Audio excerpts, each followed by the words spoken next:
Welcome to Beneath the Bible, where we're helping you dig deeper and uncover the world beneath the sacred book.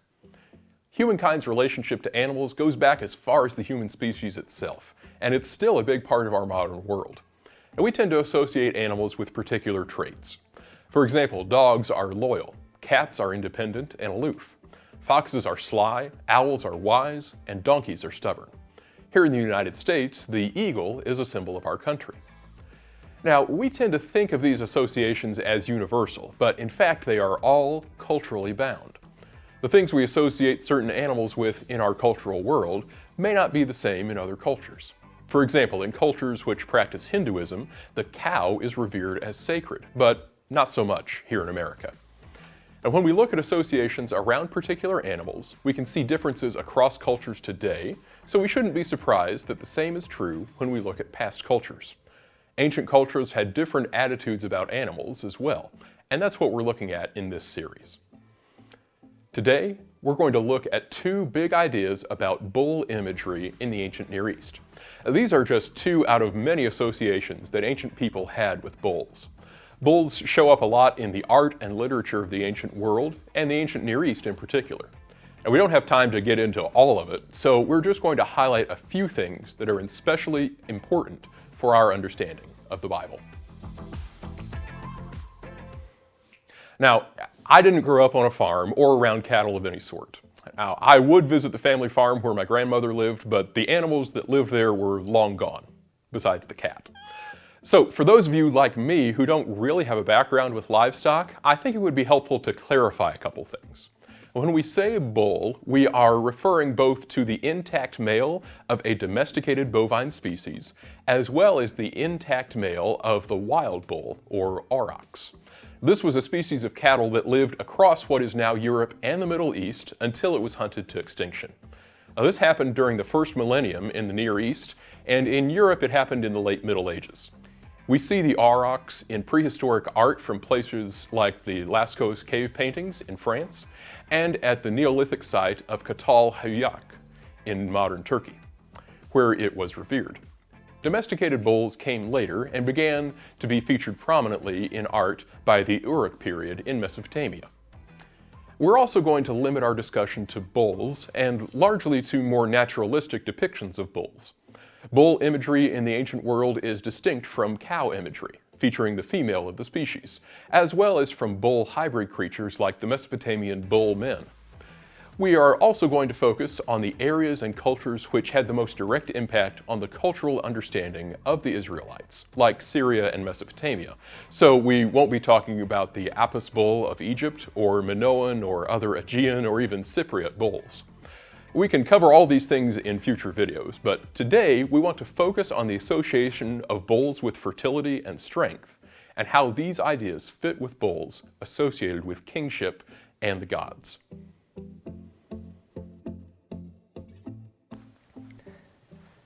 The association of bulls with fertility is obvious to anyone who has seen a bull, particularly from behind.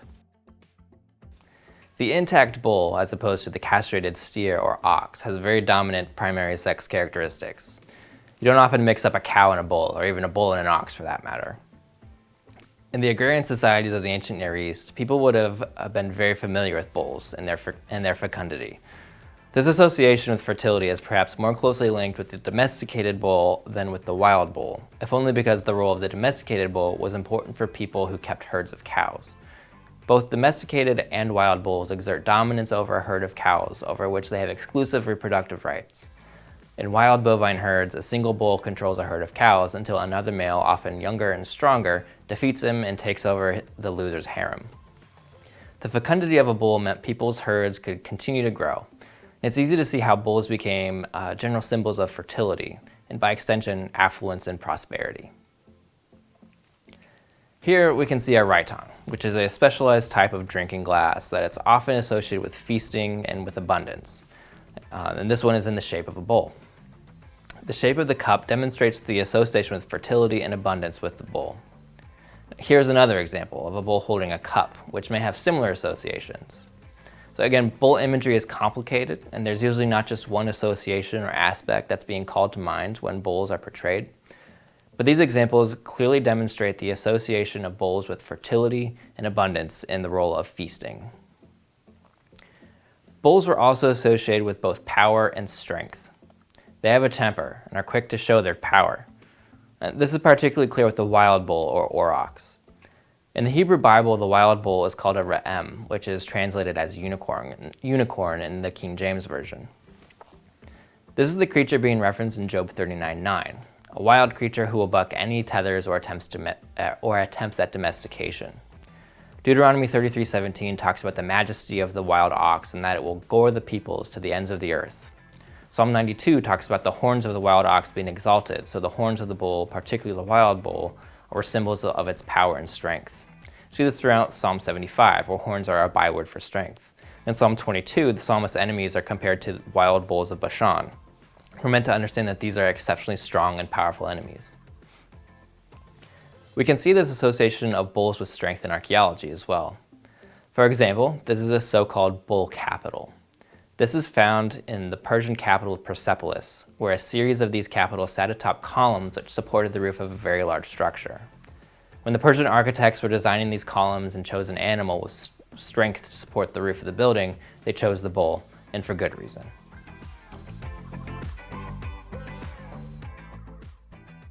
From very early in Near Eastern history, we see bulls associated with kingship.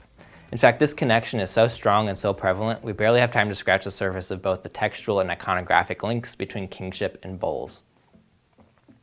Because bull imagery in the ancient Near East combines the ideas of fertility and power and ferocity, it's easy to see why kings would want to harness that imagery for themselves. Kings in the ancient world were expected to help bring prosperity to the land through properly adhering to the gods' commands and bringing divine order, and thus divine favor. Kings were also expected to exert power and dominance over their kingdoms. Both strength and fertility were important marks of good kingship, and these were combined in the image of the bull.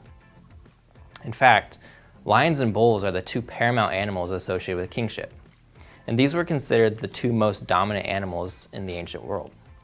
We see in textual sources from Mesopotamia and Akkadian a custom of taking an animal name as a personal name. We find names like Al-Pa'an, meaning ox, or Bertani, meaning our female calf. The wild bull and lion as names were so closely associated with kings and the gods that no one but kings or gods took such a name. It's worth noting that in Mesopotamia, kingship was explicitly seen as coming down from heaven from the gods. The Assyrian king Ashurbanipal took the epithet fierce in his so-called standard inscription. The standard inscription of Ashurbanipal was a 22-line script that was repeated often in the king's monuments, which celebrate the king and his accomplishments. Now, this word fierce, used to describe the king, was also often used in Akkadian texts as a descriptor of the bull. Kings are also depicted hunting the bull and the lion. Here you can see a wall panel which shows the Assyrian king Ashurnasirpal II and his chariot with a vanquished bull underneath it and an attacking bull behind him. We'll highlight them so that they're easier to see.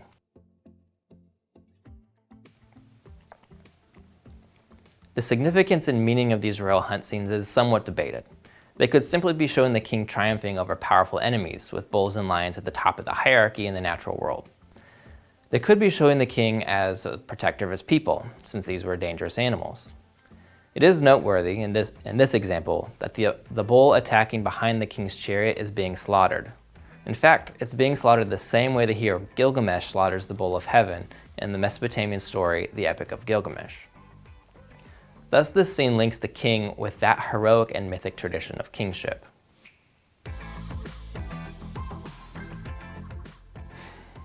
This brings us to our second type of bull imagery, the close association of bulls with the gods and the divine.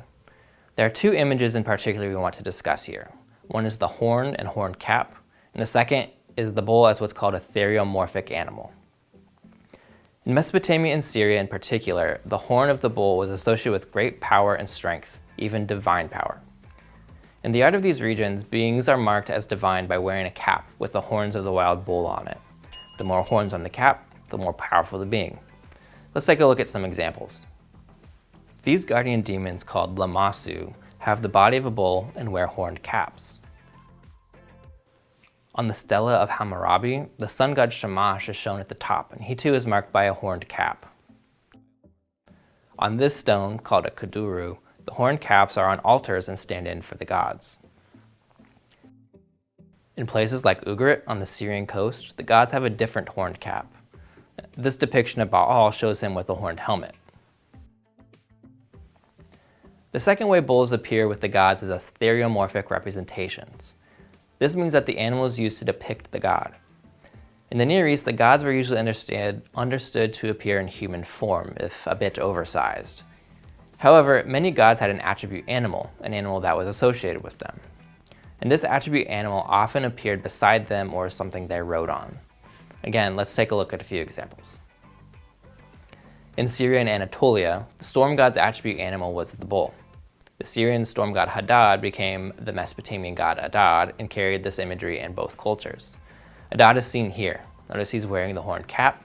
He's holding a forked lightning bolt, which is his weapon and a symbol of the weather god. And in front of Adad is a bull, and both of them are on top of a hybrid creature. On this kuduru, there are many depictions of many different gods. Down in the corner is the forked lightning of the storm god sitting on top of a bull. In Anatolia, the storm god Teshub rode a chariot pulled by bulls.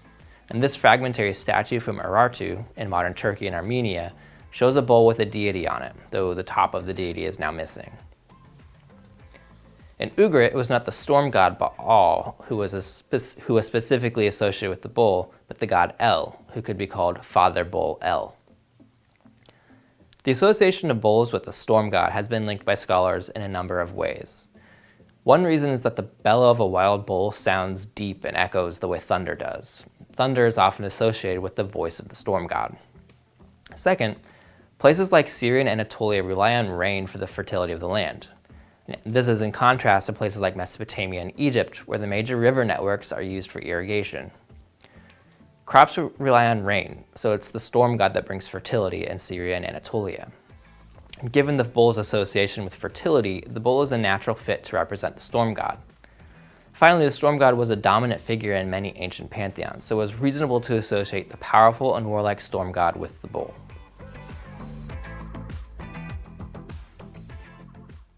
So, how does understanding bull imagery in the ancient Near East help us better understand the Bible?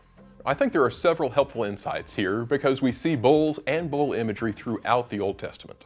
First, bulls featured prominently in Israel's sacrificial system, especially in connection with the inauguration of the sacrificial system or with sacrifices for festivals and holy days.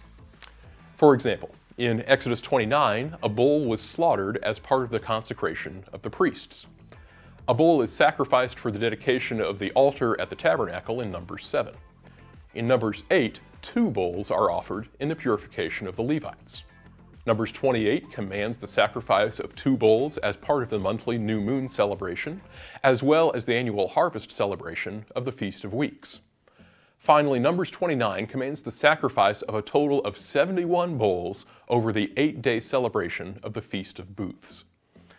The practice of using bulls as important sacrificial animals may have been adopted by the Israelites from neighboring cultures. This adoption is certainly behind the story of Aaron making the golden calf at Mount Sinai in Exodus 32. While Moses was away receiving the 10 Commandments, the Israelites were demanding a depiction of Yahweh, so Yahweh was depicted as a bull. There is a remarkable similarity between this famous case of Israelite idolatry and another less well-known incident in 1 Kings 12. In this chapter, the 10 northern tribes of Israel have separated from Judah and Benjamin under the leadership of Jeroboam. These last 2 tribes remained under the kingship of Solomon's son, Rehoboam. Jeroboam ascends as king of the northern kingdom, and like any good king, he must ensure that his people are able to continue with worship. However, he didn't want them to continue worshiping in Jerusalem for fear that they would return to their loyalty to his rival king, Rehoboam. So Jeroboam had 2 golden calves made and had them installed at Bethel and Dan so that the Israelites could worship there. He even echoes Aaron's words in introducing these idols to the people. "Behold your gods, O Israel, who brought you up from the land of Egypt." He surely wanted his people to associate the power of the bull with the kingship of Yahweh, as well as his own kingship. In both of these cases, the idolatry of the Israelites is denounced as a grave sin, but bull imagery isn't universally condemned in Israel. In the temple in Jerusalem, a vessel called the Golden Sea, holding or representing the primordial waters, sat on the back of bulls. This may have linked this symbol of the primordial sea with fertility. The altars Israel used for their sacrifices were fashioned with horns on the corners, a common practice in the ancient Near East that again connected the power of God with the power of bulls. Israel may have also adopted attributes of neighboring storm gods as well as El, the father of the gods, and then associated them with Yahweh. This makes the connection between bull imagery, power, fertility, and kingship, and Yahweh fairly straightforward, since bulls are associated with these other gods. Ancient Israel is distinctive, however, in its disdain for physical depictions of Yahweh, and it is these depictions that are soundly condemned by the Bible. The Israelites clearly held that Yahweh could not be confined to material representations, nor could Yahweh the Creator be so closely associated with any creature over which he exercised dominion. Thanks for joining us for this Beneath the Bible video. If you're interested in learning more about this topic, we've included some references and resources in the description below. If you enjoyed this video and you want to see more content like it, be sure to subscribe to our YouTube channel and follow us on Facebook and Twitter @Beneath the Bible. If you learned something new today, take a minute to share this video with your friends. And until next time, keep digging.